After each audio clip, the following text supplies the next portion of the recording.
Be Water.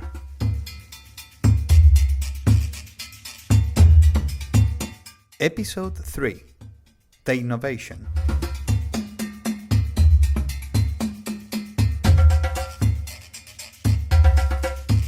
This podcast is produced by SURG-Water, project funded by Science Foundation Ireland.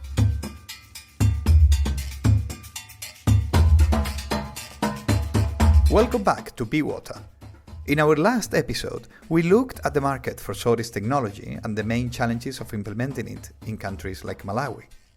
In this new episode, we'll learn more about the SODIS technology as well as about some exciting details related to the SURG-Water project and how it is providing clean water where running water has never been available before. Want to know more? Keep listening.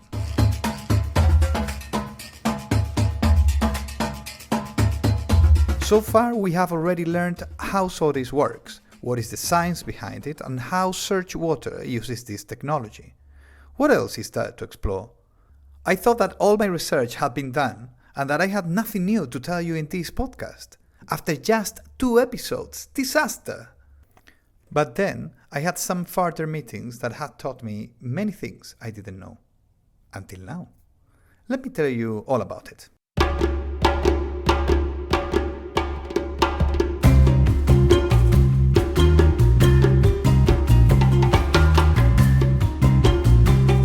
First, I spoke to Professor Javier Marugan, who teaches chemical engineering at the Rey Juan Carlos University in Madrid. He told me something very interesting about SODIS. There are different approaches, different processes for cleaning water with light, and also different application and different targets. So we started treating industrial wastewater, in which the main problem is chemicals that are toxic and so on. So you use kind of processes for that may use special materials, we call them catalysts, that are activated with the light or so on. But then we also develop and study application for treating wastewater from cities, urban wastewater, from human residues and so on. In this case, the problematic may be different, but still you are treating wastewater. You have to remove the chemicals that shouldn't be there and also pathogens or microorganisms that should not be discarded to the environment.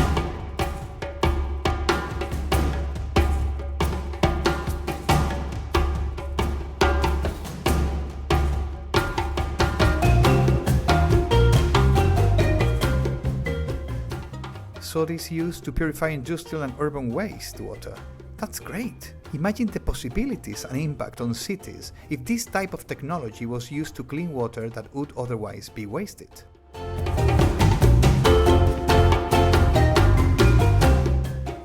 I had also talked to Professor Vesal Khan from the Department of Microbiology of Stellenbosch University in South Africa.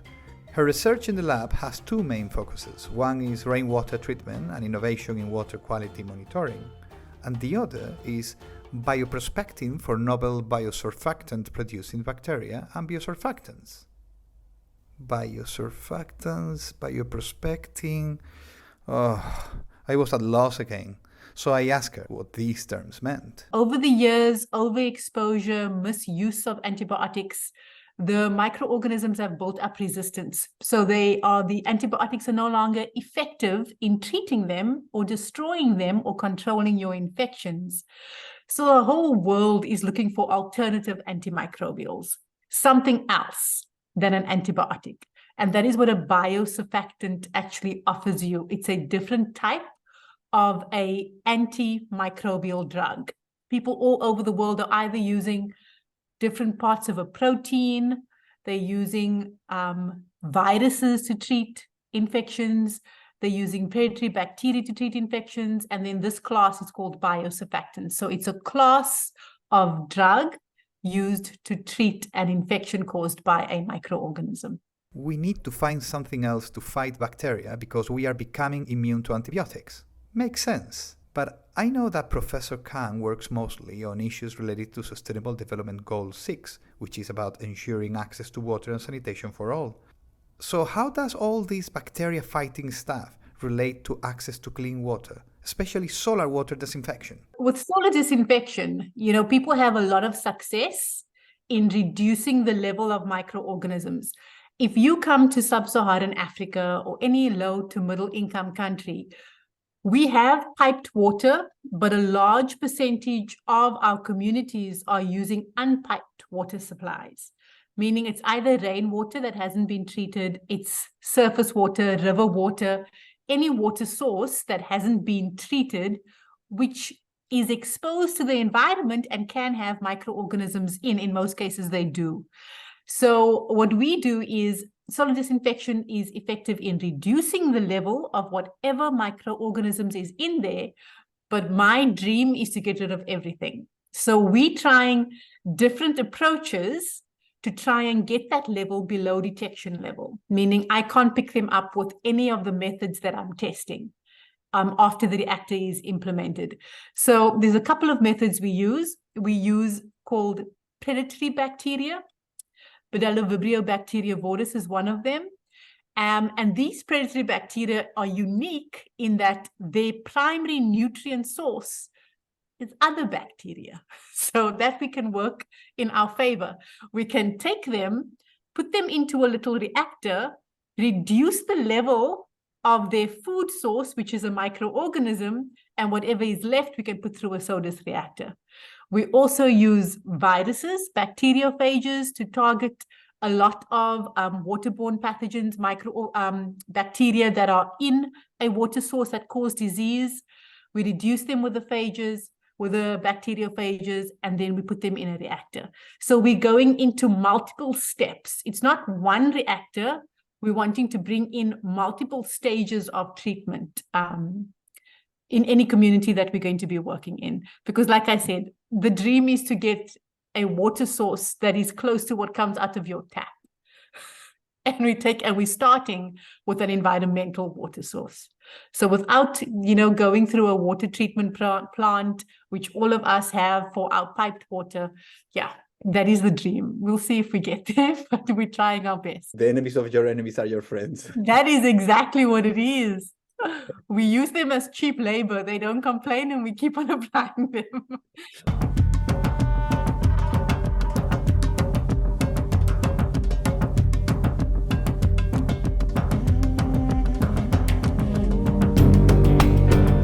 Wow. So this is what a multi-barrier water treatment strategy is. You combine our beloved SODIS with bacteria killers to provide an extra level of water purification.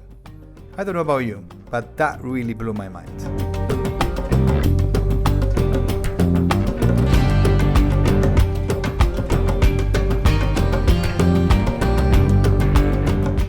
These are some of the examples of how SODIS can be used to purify water for different purposes and in combination with other treatments. But let's explore if there is anything new about how SURG-Water uses SODIS and whether it is innovative and unique compared to other SODIS applications. To find out, I asked my boss, Dr. Jakub Wajewski, Director of the Research Program at the RCSI Institute of Global Surgery. We've been working in Malawi for many years, and what we've noticed in health facilities across the country is that one of the major problems is a very basic need to have running water in facilities that offer healthcare services for people. One of the critical areas of need is the area of maternal health. So that kind of first-hand knowledge made us think about what would be the feasible intervention that could be delivered in Malawi. Malawi is a very poor country, so that is also another challenge. So we needed to be creative and find out a solution that wouldn't require huge investment. But sun is there, and it rains for a couple of months in Malawi. So when we heard about SODIS, we were very excited to think of it as a solution to bring in water to maternal services. That is the idea of the SURG-Water project. That is the origin of the thinking behind the project. And I think the beauty of it is that we are pushing the boundaries of the SODIS technologies, and we are, to our best knowledge, the only team worldwide who is testing the SODIS technology in clinical settings. If we are successful, I think we'll open up a huge opportunity for the SODIS technology to be scaled up and really make a difference for, in our case, young mothers and their babies to have a comfortable delivery in the health facilities in Malawi, but also for potentially other clinical services where water is currently lacking, is critically needed, And with the availability of sun and the availability of rainwater that can be harvested and treated, I think that would be a game changer.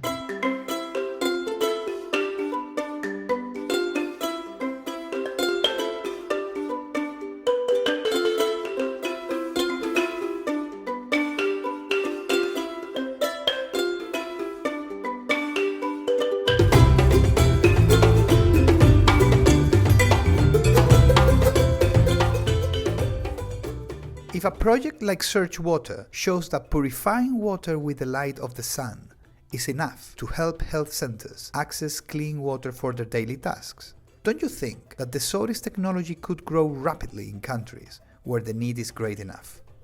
Food for thought.